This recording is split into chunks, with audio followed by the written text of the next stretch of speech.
Good evening, everybody, and welcome to tonight's Monday night panel. We'll bring the gang on in a moment and we can discuss the game on Saturday. But firstly, just bring Vic on.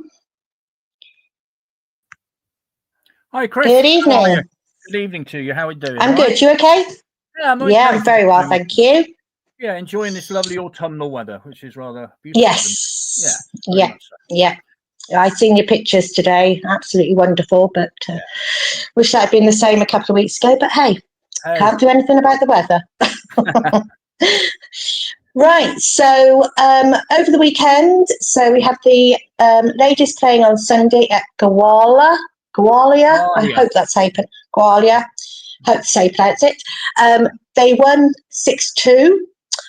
So it's an own goal, one from Annie two from Annie Colston, two from Vivash, and one from Davis. So fantastic for them. They're through to the next round. They've won all their 3 games in the cup run. So fantastic. So see who they get next. Hope it's a home one. And then we can all go and support them.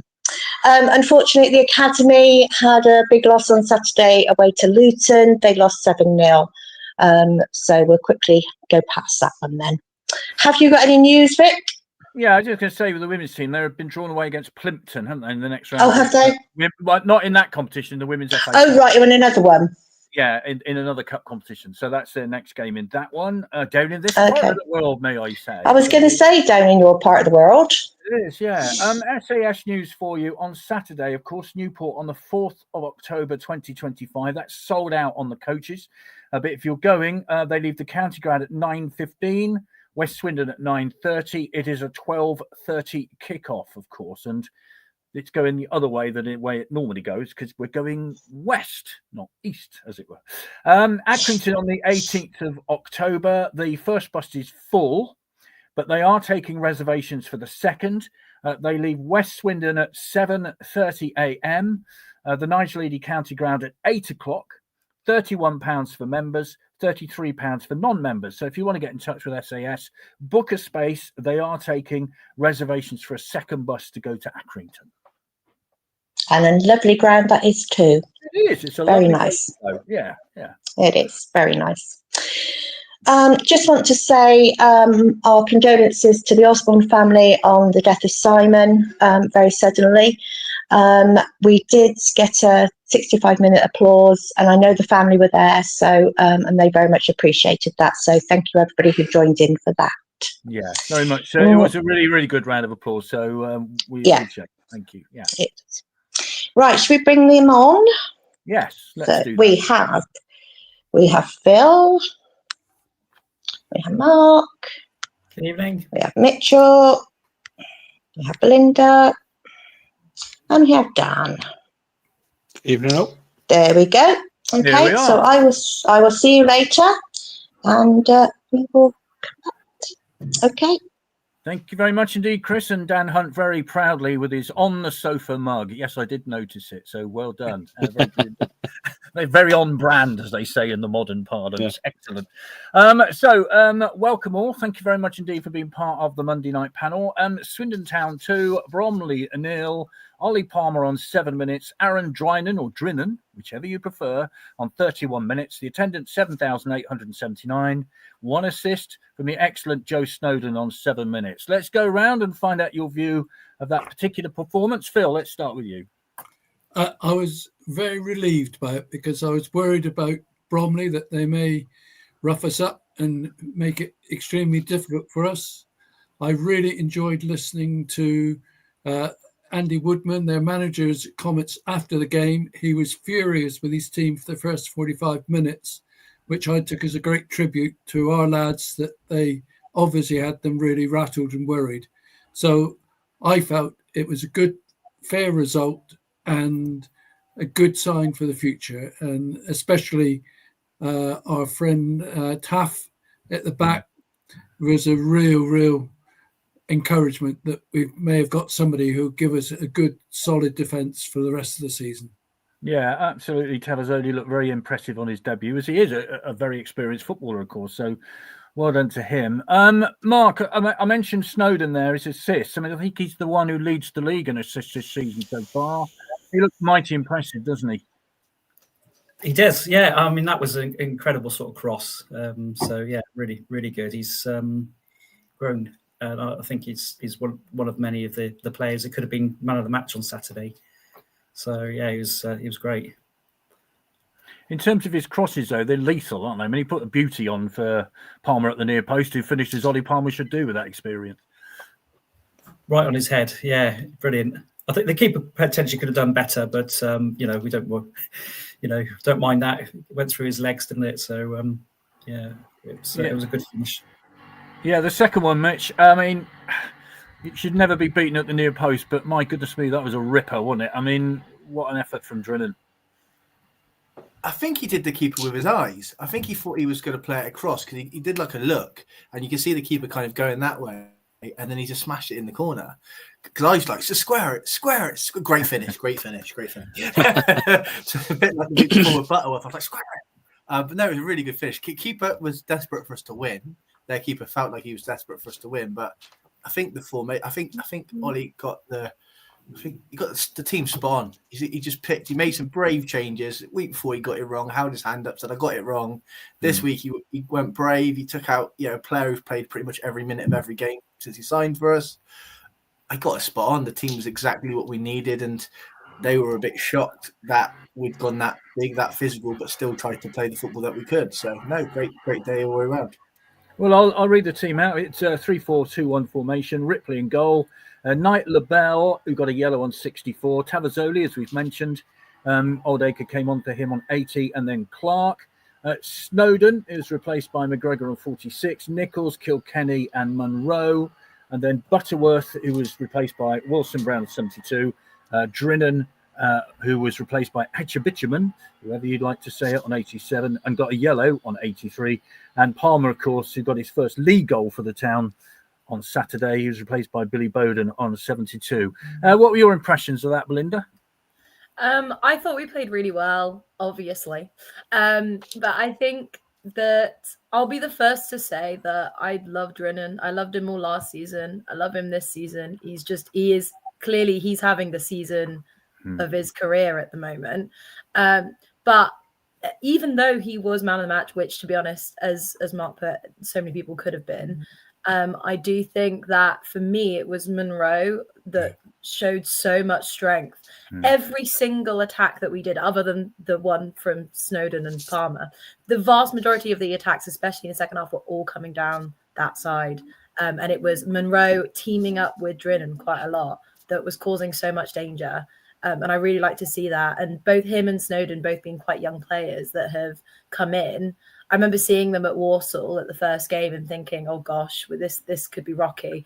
And they have just come into their own, and they're both so strong. And I think they're both great for the team.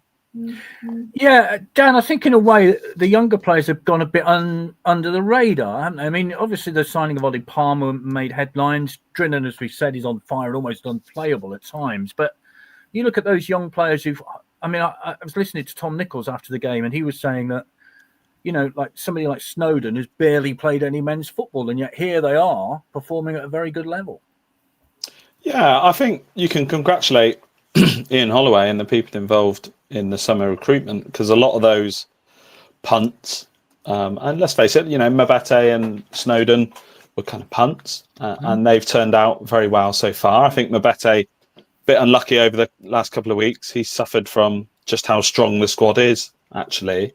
And as others have said already, in that Bromley game, Holloway went very much horses for courses. And when you win, you get a big pat on the back. So you've seen the immense strength we have at centre-half with Tavazzoli coming in, Knight LaBelle's looking steady, and even the fact we could put a midfielder back there in Ollie Clark. In terms of some of the young loanees, I think that's arguably some of the more impressive performers this season. I also, like Belinda, absolutely love Finlay Munro. I think I said it on the Low Strangers podcast a couple of weeks ago. In a less flashy way, he's as good as Kane Kessler-Hayden. And that's high praise. I really liked Kessler-Hayden. Superb in the air, fit as a fiddle, and just has that like bouncing blonde hair. He's really eye-catching player. Love Finlay Munro. Yeah, let's hope Villa don't take him back in January. Let's hope we don't play Man City. Well, it'll be what it'll be, and we've got to give pat on the back to Tom Wilson-Brown as well, who very unlucky to be rotated. I don't think it's a drop in, but he has kicked on with every game he's had under his belt. So often young loan signings are growers. But it feels like a few of these lads have done a lot of growing in just 10 games. So the signs are looking very positive indeed. Yeah, we'll go to the league table in a minute because they say it settles down after 10 games. Well, guess what? We've had 10 games. Phil, what are your thoughts on the young loanees and the young players? Because they are learning very quickly, aren't they? They've got the gap between under-21 football and then men's football, which is often looked upon as very big. But, they've grown really quickly. I think Monroe is a player that shows what Holloway can do to a player, because I think Holloway developed him. He came in, I thought he looked a typical Premier League academy player, and he has found himself turned into the player he is now. And we got to give credit, I think, to Holloway, what he does with these youngsters. He does develop them. I think Monroe is actually better than Kessler Hayden. He was a bit of a dreamer at times, had some flashing moments, whereas Monroe is all action, and his recovery sometimes when he's got caught up field is remarkable. The way in which he gets back and then does a slide tackle and not give away a foul doing it is just amazing. Snowden as well, Mark. I mean, as we've mentioned, that first goal he set up, but his overall play is very good, isn't it? And he can cross a ball, so he's got a future. Yeah, it'd be lovely to keep hold of a lot of them, wouldn't it? Just a joy to watch, really. I think Ollie, under his management, his guidance, he's really sort of bringing those players out, and it's hard to believe they have. It's 10 games in, because they are playing way above their ages. So it's great to see as a supporter on the sidelines there. So long may it continue. Mitch, before we started, you were talking about the referee, and we've checked because we all kind of thought was that the same ref we had at Wimbledon last December, and we all, by common consent, thought she was the best referee we had all of last season. And I think you were quite impressed with Abigail Byrne on Saturday, weren't you?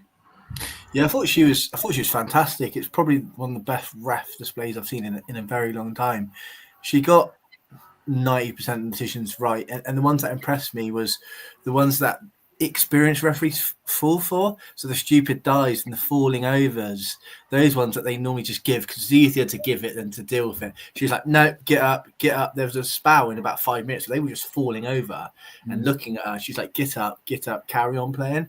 That even the decisions where Swindon fans were like, oh, I was there like, no, she got that right. We're wrong. She got that right. There's a few occasions on it. I thought she was absolutely fantastic, and it was. And I think the players showed quite a lot of respect as well throughout it. I don't think there was many massively challenge it. I think there's one section when the players from them didn't really like it. But no, it was when you got a good ref, it really helps the game, because unfortunately, League Two, we don't always get the best refs, and it kind of ruins the game and infuriates you at times. The one thing, there was a spell when nobody seemed to want to take the throw in from the right place.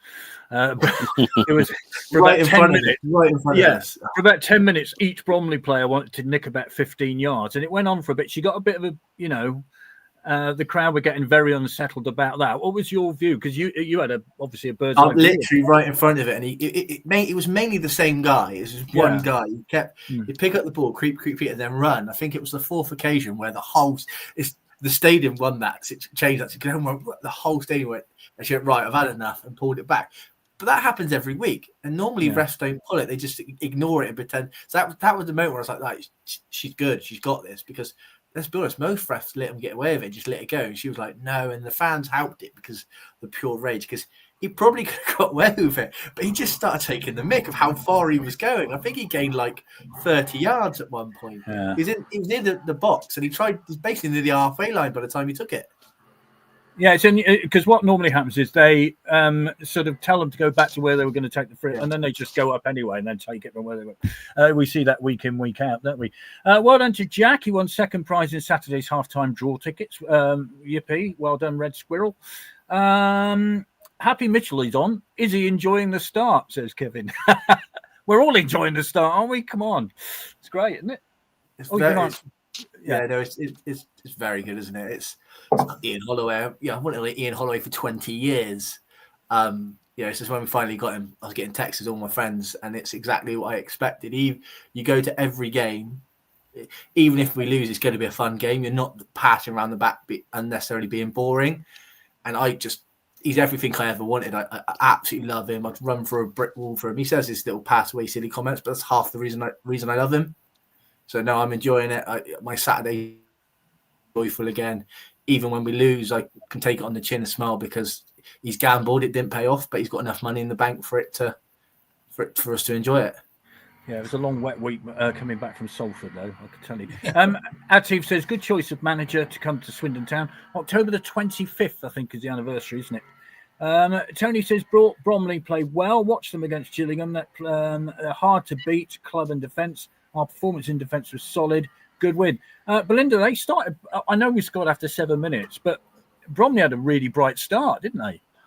Yeah, well, they're a very tall team is the main thing that I sort of noticed. They sort of towered above everybody. And for once, we do actually have tall players on our team. We're quite often one of the smaller teams. But I found that they started off strong, and then we very quickly worked out what it was that they were doing, which was trying to utilize their height. A lot of the time, they were pressing quite a lot. And I noticed particularly in the second half where we were basically drawing them in with all of the passes into the back and then kicking it over the top, and to players that had maybe, two defenders against them, which they were able to take on. I think Bromley are a side that for them are doing very well. They've not been in the Football League that long out of non-league. So I think that they're a good side, and we did very well to adapt the football to the game that they were trying to play to make it, no, it's the game that we want to play. Yeah, the first time we beat them in the league, of course. We had a drawn a defeat last season against them. I think it's probably the defeat at home that did for our playoff hopes, as well as Aaron Drinan's injury, which, who knows what might have happened. Hi, Sean, just got to get out of this league. We could have sold Newport away at least twice over what was allocated. That's a 12:30 kickoff on Saturday. Ryan Tavazzoli was a tower of strength on Saturday. Looks the business, Dan. That's from Daz. What are your thoughts on Tavazzoli? Let's start with Tavazzoli. So I was a bit nervous seeing him come straight into the team, given he's not played a match since pre-season. But very early on, those nerves dissipated because he just looked very assured. He added height to the back line. He looks like what he is, right? Captain material. He's a man who sort of took Ollie Clark, who's not a natural left centre half, and young Jamie Knightley-Bowen kind of, despite the fact they'd never played together, they kept a clean sheet, and that was one of the most pleasing elements of the win on Saturday for me. But just coming back to something Mitch said on the referee and then Belinda said on Bromley, and hopefully it's all going to knit together. But you look at a team like Bromley, they're very tall, very physical. Ian Holloway said it before the match. They're a team that want restarts. They want throw-ins, they want free kicks, they want to fall to the floor and get the cheap free kicks and just dominate the game by having the ball not in play. And so actually, full credit to the referee, Abigail Byrne, who, as Mitch said, didn't buy a lot of those cheap stuff and actually nipped those kind of creeping 10 yards here, 10 yards there throw-ins in the bud. So that was excellent. But I also think it was a really good time of year to play Bromley because they, you look at their makeup of their side, they want the game to be a mess. They want it to be deepest, darkest winter, 3 degrees, wet, pitch is a bit heavy. So actually the fact we were playing on such a lovely, beautiful county ground pitch and it was 17 degrees and there wasn't a breath of wind, I think that tipped things in Swindon's favour, definitely. We were able to play it on the floor and play round them a little bit. So, that was very pleasing. I think the game in December at Bromley will be a stiffer test for all those reasons I've just said. But yeah, Tafazoli looked very good. Let's hope it's a mild December with no Yes, wind please. Yeah. in Kent. That would be lovely, wouldn't it? On that day. Yes. The assistant referee was one of the number one was Dean Trevelyan. Assistant referee 2 was Peter Lowe, and Ryan McElravy was the fourth official. And actually, Sean says Lino was poor at times on the Arkle side. I don't know. It's difficult, isn't it? I mean, I just thought that spell where they're all trying to take throw-ins and eventually it was clamped down on. I think we all were very happy that stopped, and we should see it more often. Perhaps yellow cards could come out. Who knows?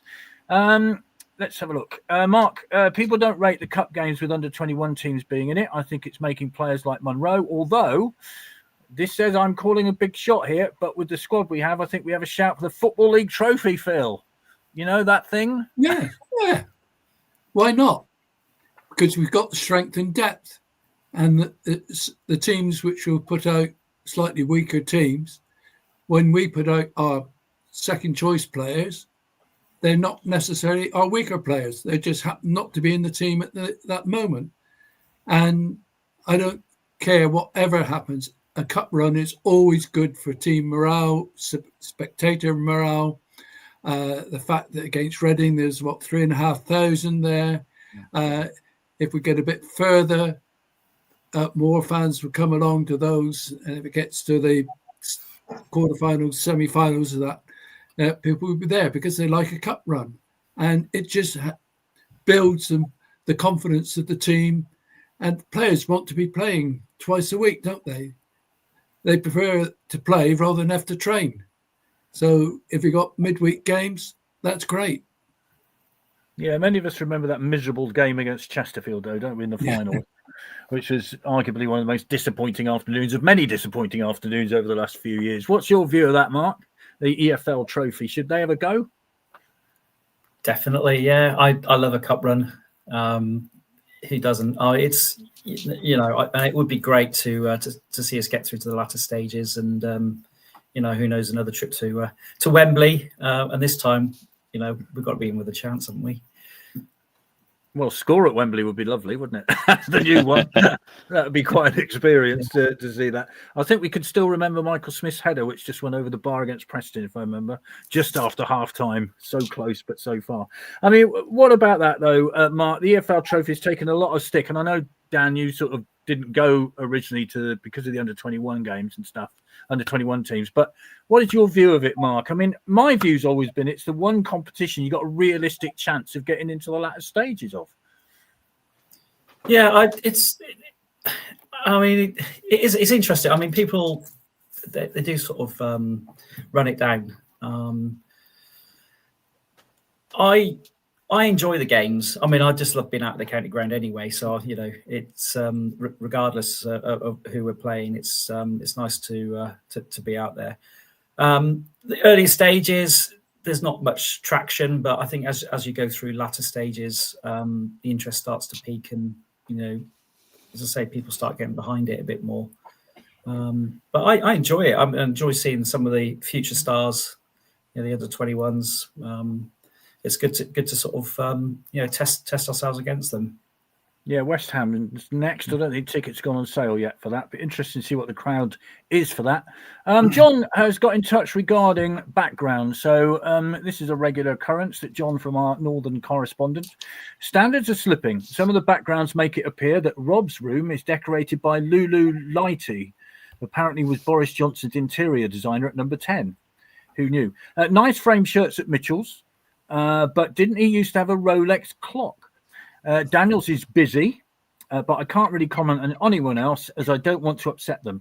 And I would like to apologise to Paul Bowden because comments about his lack of shirts hanging behind him was not meant to be critical. He scored more goals from Swindon Town than I have, which is technically very correct. Right. Under 21s and the EFL Trophy, Mitch, your view on that? I don't care for it at the early stage as in the competition, but I do go to watch because I like seeing squad players and young players play. So the competition itself, not massively fussed on it until the later stages, but I do enjoy seeing the lesser players I remember years ago there was a young kiddie. You're going to know who it is, Dan. Dabre, Mo Dabre against Arsenal. Little Mo. Yeah. I've ever seen a player. He was unbelievable. But like for moments like that, I go because I like to see the squad players who don't get the minutes. The thing is, this year, our squad players the other day had Billy Bowden and Ollie Palmer up front. So it's not quite the same level as normal. But, the competition I don't necessarily care so much about, but I do go because I like to see Swindon play. The only issue is I'm a creature of habit. So when I go to the home games, everyone around us is season ticket holders. We know where we sit. We're the same people, we chat. When we go to the cup game, there's people that don't normally sit around, or someone sat in your chair because they misunderstood the row and you got to move them. And that annoys me a little bit. So that side of it, I was like, get out of my seat because I still booked first the same world seat. problems, Mitch. Yeah, exactly. Yeah. Somebody's sitting here. I don't know. Get rid of them immediately. You have an argument. But no, I do enjoy watching the lesser players or the players who are trying to make their way into the team. And I do like looking at the under 21s because you'll see certain players you look at. Oh, they played at the county ground, like Billy Gilmore at Chelsea and stuff like that. So I do enjoy that. But at the competition, I don't care until like a later stage. If we get through, great. But I see it more as seeing our squad players. And I can see the Rolex clock behind your head. There it is. So that's sorted that out. Belinda, what about your view of that? It's a much maligned competition. It's been going in various guises over the years. The Associate Members Cup, of course, many years ago. So what's your view of it? Yeah, I mean, one of my first sort of games where I was just getting into Swindon Town, into football, was when we made it to the final with Paolo. And so I remember back in the time where it was a cup that was designed to let people and teams in League One and League Two actually have a chance at just playing at Wembley. And so as much as I love that competition, the problem is that I have with it at the moment was when they introduced the under 21 teams. Who actually is going to go watch under 21 West Ham versus under 21 Aston Villa and at Wembley? Like it's just, it feels as though it's just taken away what it was, which was something for the lower leagues. Maybe that's me being like, it's supposed to be for us, and now it's changed.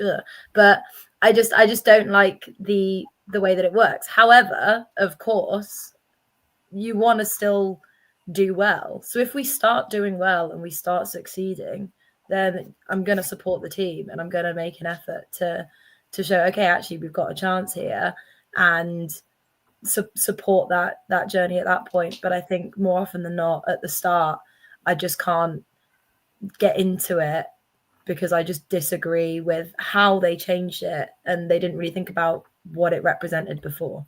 Yeah, it'd be interesting to see if Middlesbrough under 21s played Wolves under 21s in a final at Wembley. What would happen?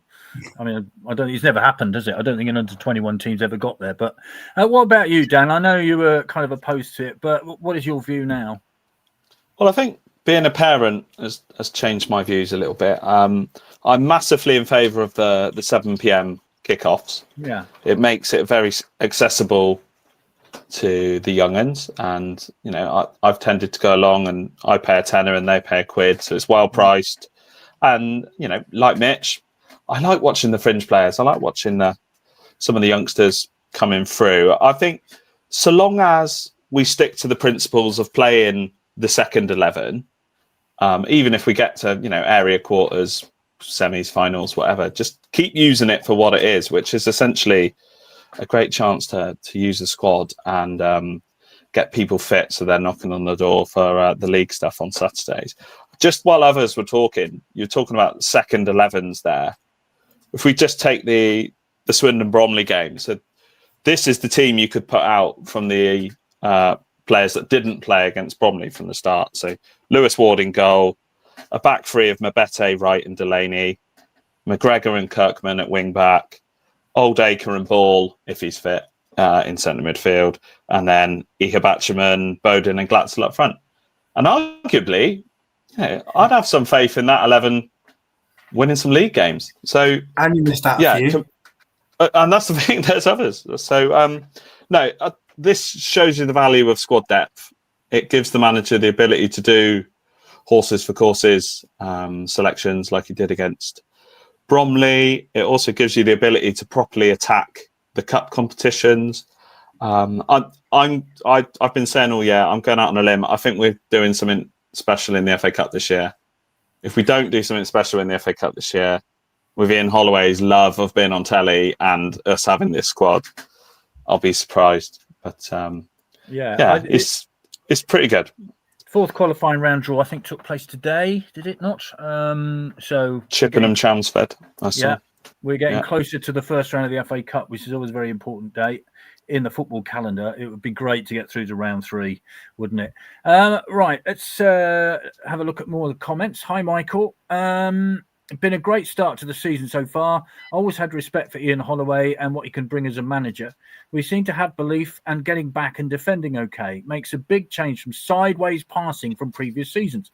We seem to be strong side now, and hopefully we can get out of this league. Ooh, is a good question for you, Phil.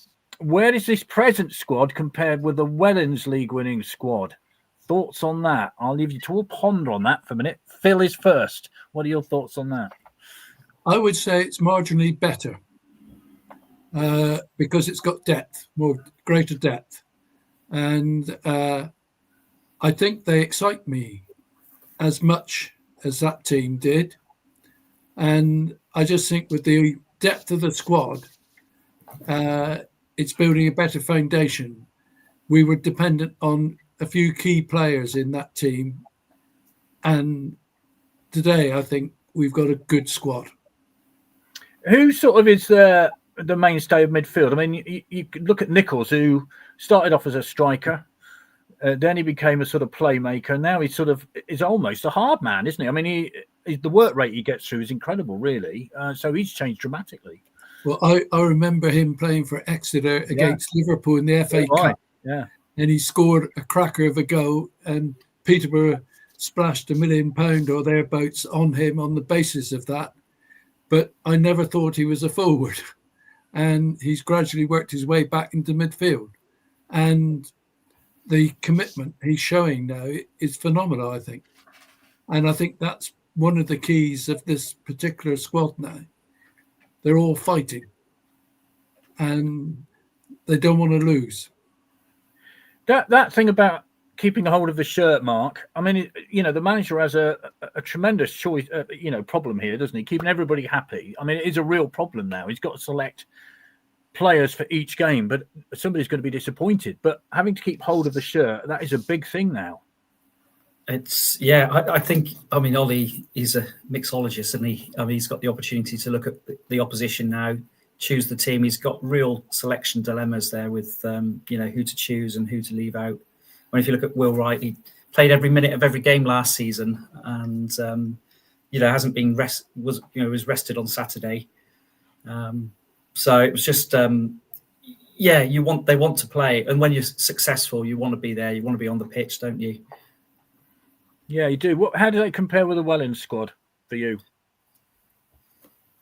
I think this is better. A better squad. There's greater depth. And as I say, the players that can come on, you look at the bench, you think that is such a strong side we can bring on, and they talk about starters and finishers in some sports, and the team that can come on equally as good as any of the players that sort of on the pitch at the time. So I think it's wonderful, and I think Ollie looks at the opposition. He can sort of make those team's choices now, depending on what he needs at the time, and it's it's exciting times ahead, and it's great to see the team bonding and starting to find traction. Mitch, I think the Wellens squad was much loved, wasn't it? I think we all remember it with great fondness. So where are you with this squad and them? I think player for player, first 11, Richie Wellens' team was better. Player for player, 11 for 11, technically better. This squad is a better squad than Wellens had. So if you go 11 for 11, Richie Wellens had a better team. Yeah. Michael Doughty and Anthony Grant in centre midfield is better than what we have at the moment. You won't change my mind on that. Player for player, throughout the pitch, a better player. But the squad depth here is just what's going to make the difference. To have the option of having somebody have a bad game, and there are consequences to having a bad game. You are out of the team. You know, Will Wright made a mistake. I know he was resting it because he's a 6'3" person who doesn't want to win a header, and we're playing against a big team, so he's not in the team. Other teams who have fast, more mobile players, he'll probably be back in the team. But to have the luxury of being able to take out that person and putting a 6'5" centre back, or Wilson Brown, who's one of our better players, not have him in the team. Glatt's not even in the squad. Yeah, you know, he has the luxury of doing that. Where Richie pretty much had 14 or 15 that he could rely on, and if you know that once that 11 or 12 kind of went with Richie, you out people on the skirts are nowhere near as the people on the skirts that we've got at the moment. But player for player, fittest 11, I say Richie Wellens had a better team, but Holloway is getting more out of these slightly, say, better than average players in areas, because a lot of these players were the team who had us rock bottom last year. So it's a manager thing. Yeah, it is interesting, isn't it, Belinda? Because, you know, it was...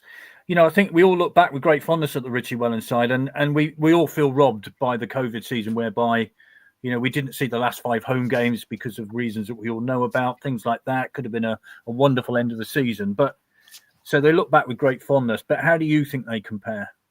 Well, I mean, first of all, with the COVID element of it, we will forever be, well, unless something like that happens again, but we will forever be the only team that's ever won a football league finishing second. Yes. So it's a pretty fun stat.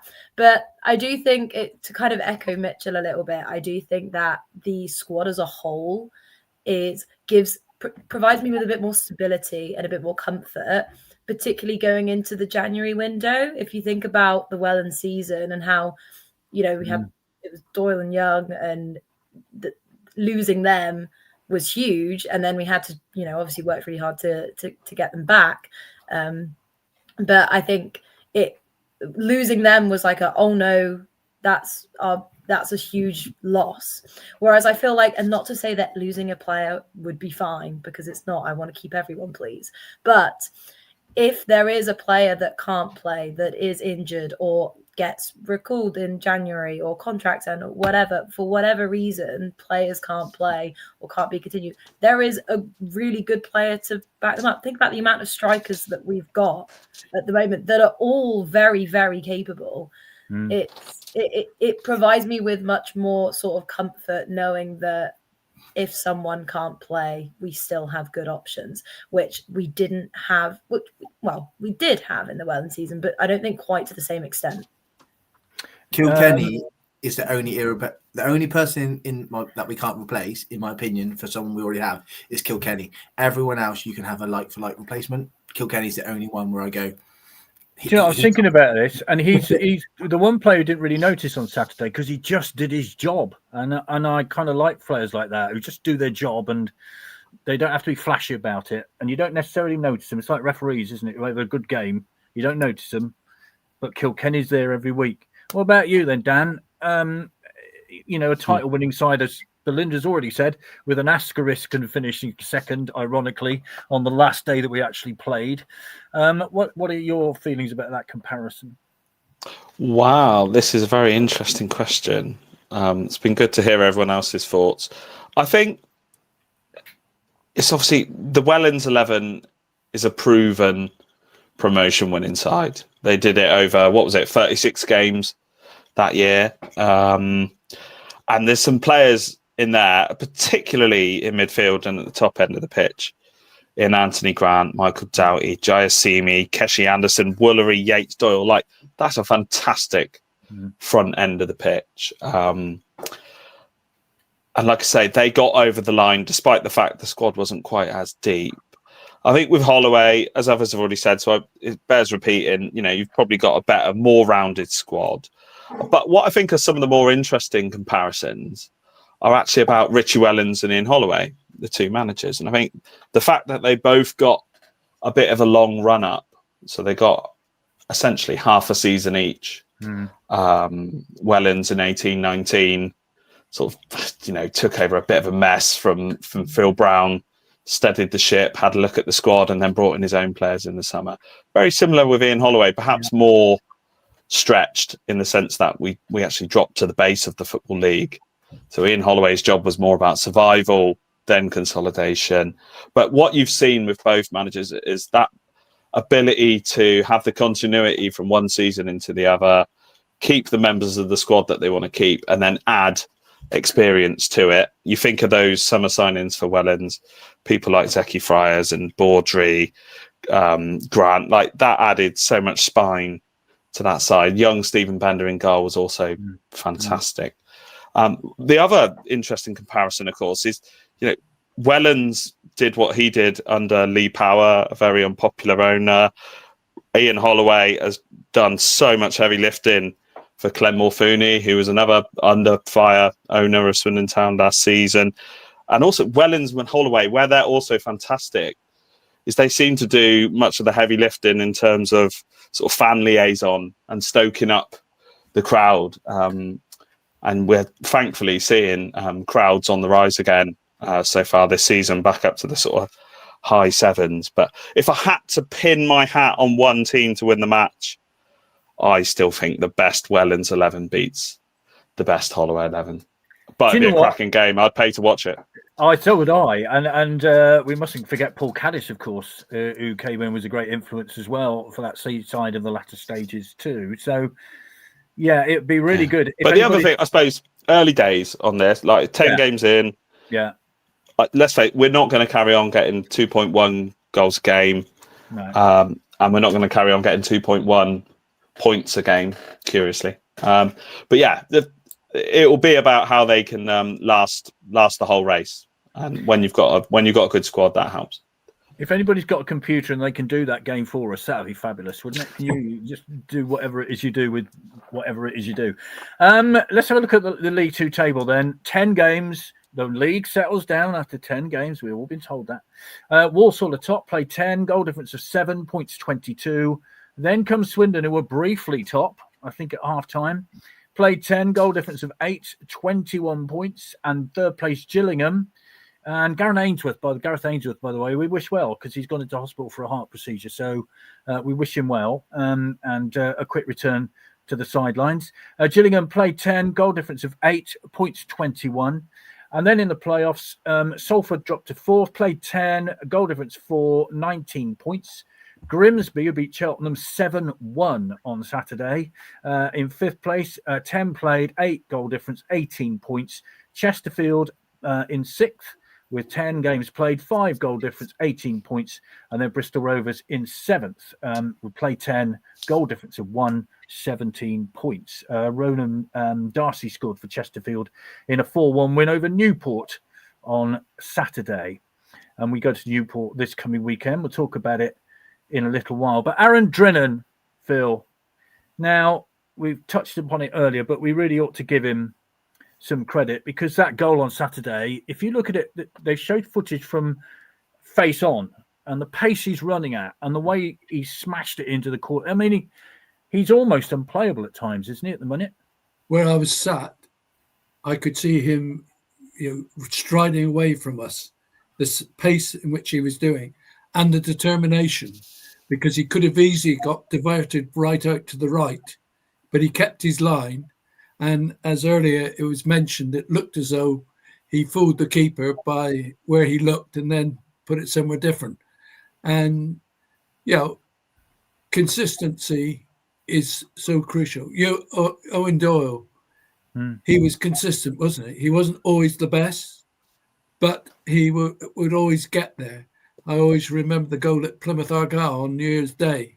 Sheer determination on his part. And Drinan, he's similar like that. When he gets going, he really just can't be knocked off the ball, can he? He just wants to go there. And it's no accident to keep scoring. You've got to be in the right place at the right time and take the opportunities. And that's what he's doing. 8 goals by the end of September. That's a pretty good return. That New Year's Day goal will live for those who were there for a long, long time, won't it? After Jai Simi got the equaliser on that very wet day on the opening of Argyle's new stand. We were all dry, I think, if I remember rightly. I loved it. We did love it. It was great. Aaron Drinan, Mark, a player at the top of his game. Do you know what? He's one of the top goal scorers in Europe right now.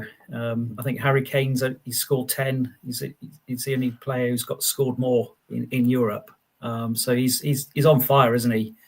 I feel for Harry Smith. I think his injury was probably it's a shame that happened to him. But I think out of that has come opportunity. Drinan's really stepping up. And 8 goals already. It's a great return. So hopefully there's many more in him. And the goal on Saturday was great pace, straight down the line. It was incredible to see. So let's hope he scores many more. Tim has done an AI comparison. Welland's team wins by 3-2. So there you go. Well done, Tim. I've no idea what that all means, but well done. That's very good. And talk about Welland's squad depth. Worth noting that season was curtailed by COVID, so may never know. We could have, who knows? There were a lot greater issues going on there than football, obviously. A very sad time for many people. Aaron Drinan, Mitchell, I mean, you will never know whether if he'd not got injured last season, what would have happened. We don't know that, do we? But he was on the top of his game then, wasn't he? So he's come back fitter, stronger, and really going well. I've always loved him. I've always loved him, even when he was getting a lot of hard time. I think if you truly understand football, the wider game, you understand what he brought to the team and the runs and the hard work he puts in it. If you're looking for a glamorous player to score all this, and then he wasn't that player. But when we signed him in that January, there was a period where it kept being Charlie Austin and Glatzel up front. And Glatzel was scoring quite a few goals and Charlie.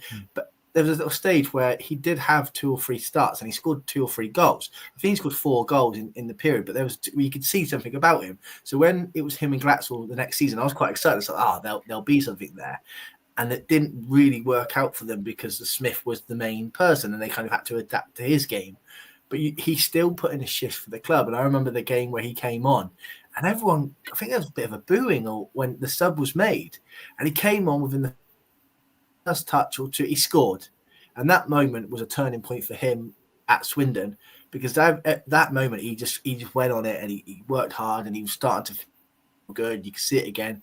Then he got that injury. I was desperate for him to come back and I'm absolutely buzzing that he's doing all the hard work that everyone can see. But now he scores, so the people who are not educated enough in football can at least see, he scores as well, because even what he does off the ball brings so much to the team that he scored goals, so the people who don't know enough about football think he's good as well. Because he is a very, very good football player. And he's so much more than just goals. What he does with his team throughout. The pressing is why we win the ball higher up the pitch. His runs that he makes takes players away, so it makes space for other people to run in. He's a very good player. I'm really happy that it's happening for him because he deserves it. He works hard. The only time I didn't like him was at Brisbane Road on a Tuesday night when he and Harry Smith ripped us to pieces. I remember that very well indeed. Yeah. 2 goals he got. Yes, absolutely ripped us to bits. Belinda, it's his work rate, isn't it? I mean, what you love as a supporter is somebody who puts their heart and soul into the game, and that's what he does, isn't it? Oh yeah, everybody loves a player that works hard, and you can just so see it with him. Like I said earlier, I love Drinan. He is my favorite in the team. But I will say I was one of the people who, when we originally signed him with Charlie Austin and that thing, I mean, granted, there was bigger problems with the club. There was bigger problems with how he was being played as well. I don't think we were playing to his strengths, which is probably a huge reason as to why he didn't seem to fit very well and why I didn't think much of him. And I think something happened the following season where even when we were playing badly at the start of last season, you could see Drinan working hard and you could see him putting those runs in a way that we hadn't seen him do in the end of the previous season. And I think he started to get better and better and get on a stride. And then he got injured. And it really killed me, because that season I was going, oh, I like him. He's, for me, for quite a lot of the time, was looking like the only decent player on the pitch when we were struggling so much. And from that point on, I sort of just loved him. And this season, I am so happy for him. He did a lot of working for, getting a lot of sort of assists or sort of being the second assist kind of man last season. But this season, the fact that he is getting goals, the fact that he is starting every game in this squad as well, is just, I'm so happy for him, and I'm so excited to see how he progresses. Yeah, there will come a point when he doesn't score for a while, because all strikers have that. All right, no, okay, he's going to get 40 goals. Impossible. All right, he's got 40 goals already this season. Right, okay. Drinan hat-trick on Saturday, Tony says, makes us very happy next Monday. That would be delightful. Dan, what's your view? I mean, he is one of those players you love to watch, isn't he? Because you know that even off the ball, he's doing something. Yeah, I think last year he probably suffered from being too versatile for his own good. And in a struggling side where Ian Holloway was trying to turn it around, having Aaron Drinan at a kind of quite defensive right wing, and that sounds like an oxymoron, but that kind of defending from the front, exactly what you get with Drinan. He's going to run his socks off, work hard, but the goals was kind of an afterthought part of his game. Swindon were in a real scrap, sort of November, December, January time. I think what you've seen actually this year is a lovely range of goals. He's been on the end of a couple fantastic team moves where, he really couldn't miss. He scored some fantastic finishes. That the third goal against Harrogate was a peach. You've seen the goal on Saturday. That wasn't an easy chance. Yes, the keeper's fluffed his kick, but Drinan had a lot to do there. Just first touch, streak ahead, get his shot off. And yes, he's had a bit of help from the keeper. But, when the luck's going with you, as it is for Drinan, you make hay while the sun shines, right? And I think this is a purple patch. You look at him over his career, I think there was a season for Leyton Orient where he got 14 or 15 goals, including those two against Swindon Town. You look at his record at Swindon Town, I think he's got 15 goals now in something like 41 starts and 20 off the bench. So, yeah, I think a good return for Drinan this year would be sort of 18, 20 goals from here. The beauty of this side is how many people are scoring and how many options you've got up front. Yeah. So, Glatzel's got 2, Palmer's got a couple, Princewell has got 3, Bowden's chipped in with 1. So, yeah, we're not dependent on one man. That's the beautiful thing. And I think that's important in terms of side that do well, isn't it? You don't. You had Doyle and Yates in the Wellens day. Not many chipped in with many more. It was that those were the ones who were scoring every week. But there are goals coming from all parts of the team. Yeah, but true. If you're a manager lining up against Swindon Town next week, like Newport, it's a range of threats, and that's a good thing as well. So you've got obviously Ollie Palmer's the big lad, and his link-up play is superb. Drinan on a hot streak. He can play off the right or he can play through the middle. You've got Glatzel, is a sniffer, a sort of second striker off the bench. Ihe Batcherman, bit of everything, pace and power. Bowden is a clever player, plays a bit more withdrawn. So, yeah, it's nice to have so many options. And, you mustn't forget as well, like the sort of threat and the thrust provided by Kilkenny and Oldacre and Nichols in behind them is also, they are the suppliers. We spoke earlier about Snowden's got 4 assists, but Munro's got 3 assists off the other wing as well. So, yeah, it's all looking rosy. But, yeah, I'm pleased to Drinan because, that was a tough spell last year out injured. And now he's kind of getting his flowers for all that hard work in the physio room. Yeah. Danny Butterworth as well, we shouldn't forget, because he had a start on Saturday. He's a player I think the crowd love. He attacks, doesn't he? Runs at people. Well, so long as he does just get the ball and run, that's what you want from a mercurial winger. Yeah. I think under Mark Kennedy, he was neither here nor there. But Holloway, the sort of man management ability to just free people up and just do the thing you're good at. You know, he talks about skill sets a lot, and Butterworth's skill is that he's a very quick and good dribbler of the ball. There was one eye-catching run in the second half against Bromley in particular. So yeah, so long as he does that, that's his point of difference, isn't it? And that's what makes him different from all those other forwards I just named. It's a nice blend.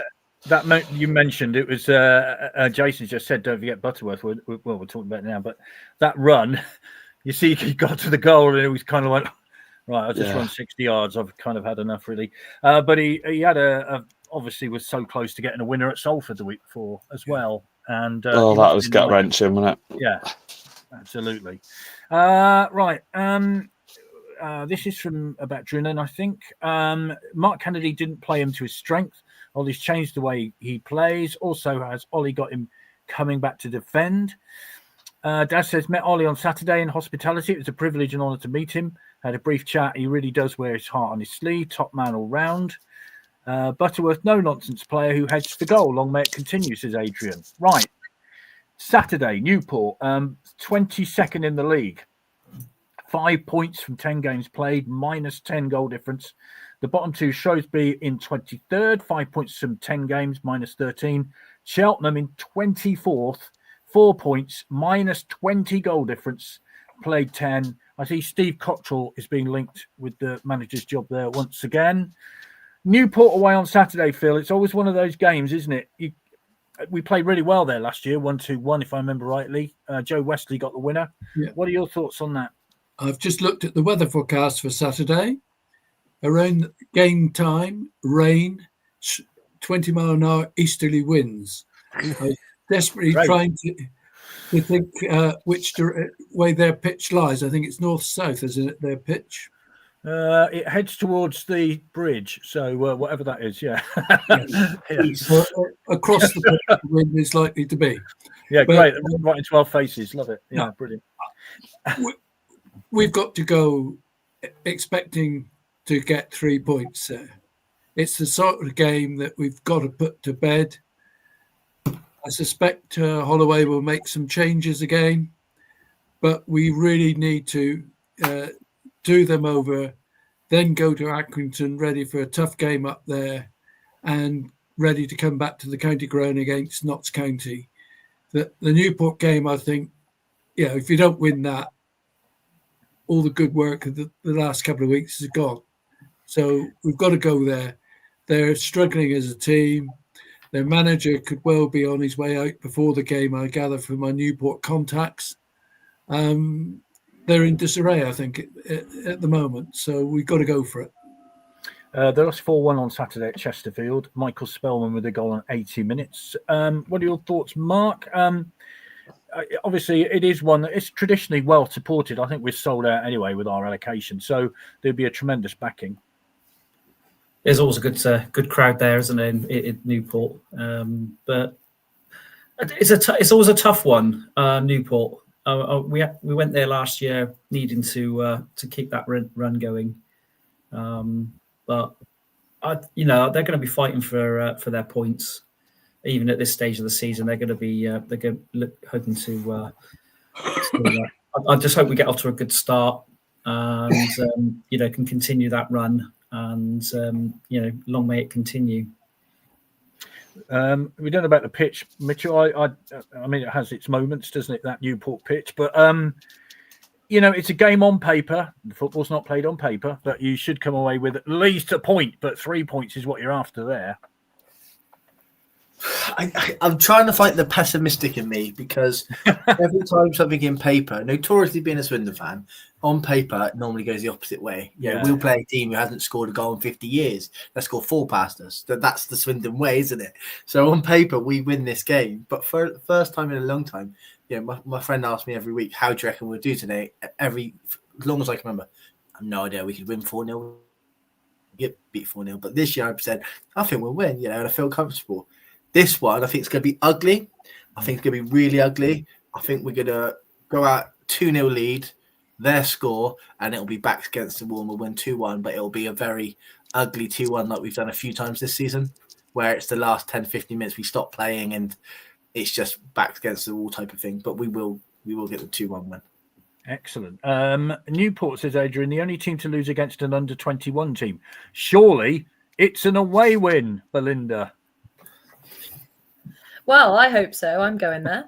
But I do live in Bristol, so for me, it's literally just a trip over the bridge. It's very, very quick and easy for me to get there.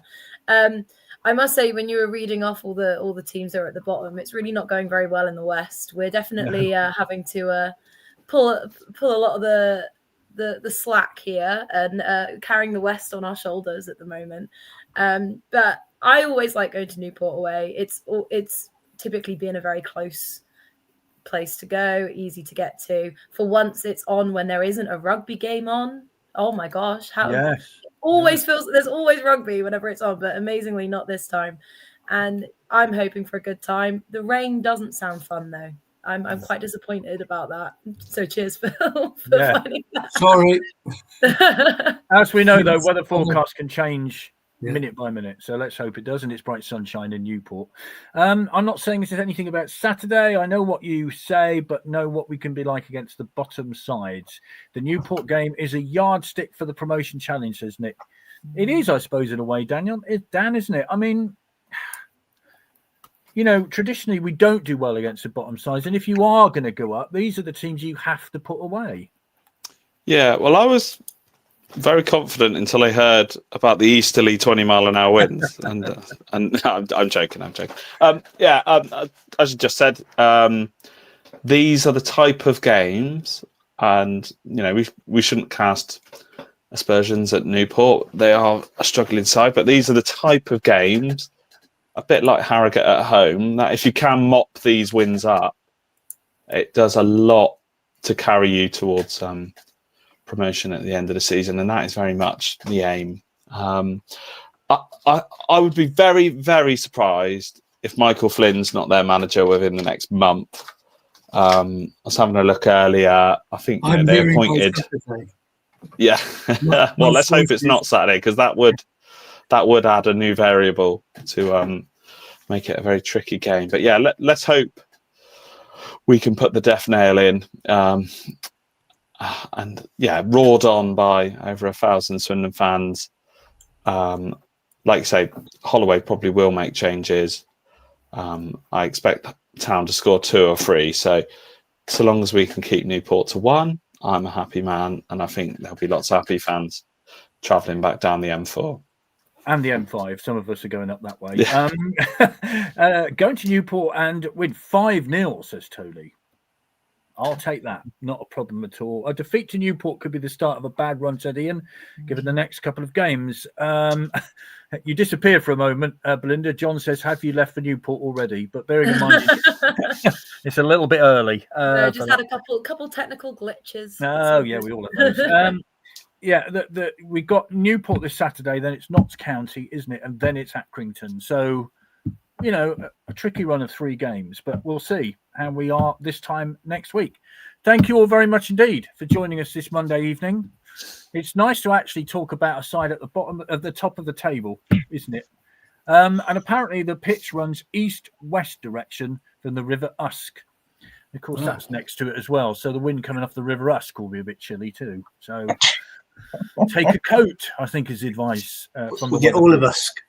Yes. Hey. Oh, he's a comedian. Yeah. I'm asking the questions. Thank you very much. Anyway, we'll leave it there. Thank you all very much indeed. Thank you. Thanks, everybody. Wonderful show. Cheers, it's nice to see all the smiles. Right, so we will be back in. Vic and I will be back next week. We will have a guest. Not sure who that is yet. Still working on it, but we will have a guest next week. So until then, see you all at Newport. If not, we will see you next Monday. Take care. Bye-bye.